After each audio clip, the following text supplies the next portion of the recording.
বন্ধুরা, দুপুরের মেনু নিয়ে তোমাদের সামনে চলে এলাম। কালকে কোনো ভিডিও পোস্ট করতে পারিনি, শরীরটা খুবই খারাপ ছিল। আর কালকে এক জায়গায় নিমন্ত্রণও ছিল, সেখানেও যেতে পারিনি। আর সে ঈশিতার মামা বাড়িতে পুজো ছিল, আমাদেরকে নিমন্ত্রণ করেছিল, মাসিমা যেতে বলেছিল। তো এতটাই শরীরটা খারাপ ছিল, যেতে পারিনি।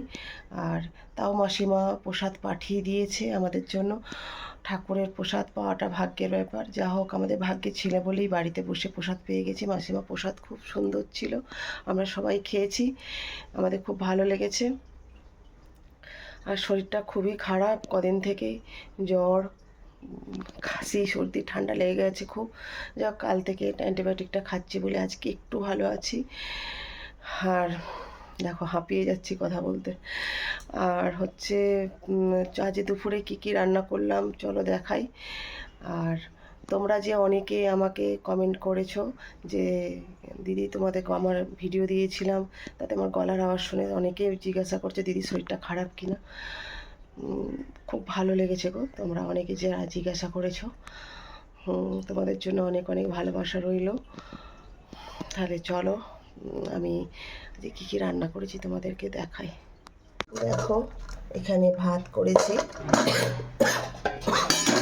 আর এখানে ডিমের অমলেট করে আলু দিয়ে ঝোল করেছি। আর এইগুলো কি সেটা তোমাদেরকে একটু পরে বলছি। আর করেছি পালং শাকের চচ্চড়ি করেছি ইলিশ মাছের মাথা দিয়ে। এটা হচ্ছে বৌদি করেছে, দিয়ে গেছে আমাকে জ্বর বলে। আর দেখো, এইখানে মান বাটা করেছে, নারকেল সর্ষে বাটা দিয়ে বৌদি করে, খুব সুন্দর।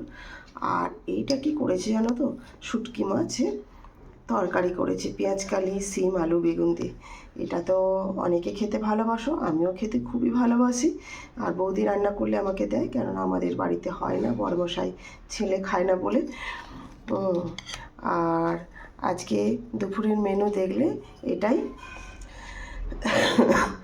আর কমেন্ট করে জানিও কারা কারা এরকম শুটকি মাছের তরকারি ভালোবাসো।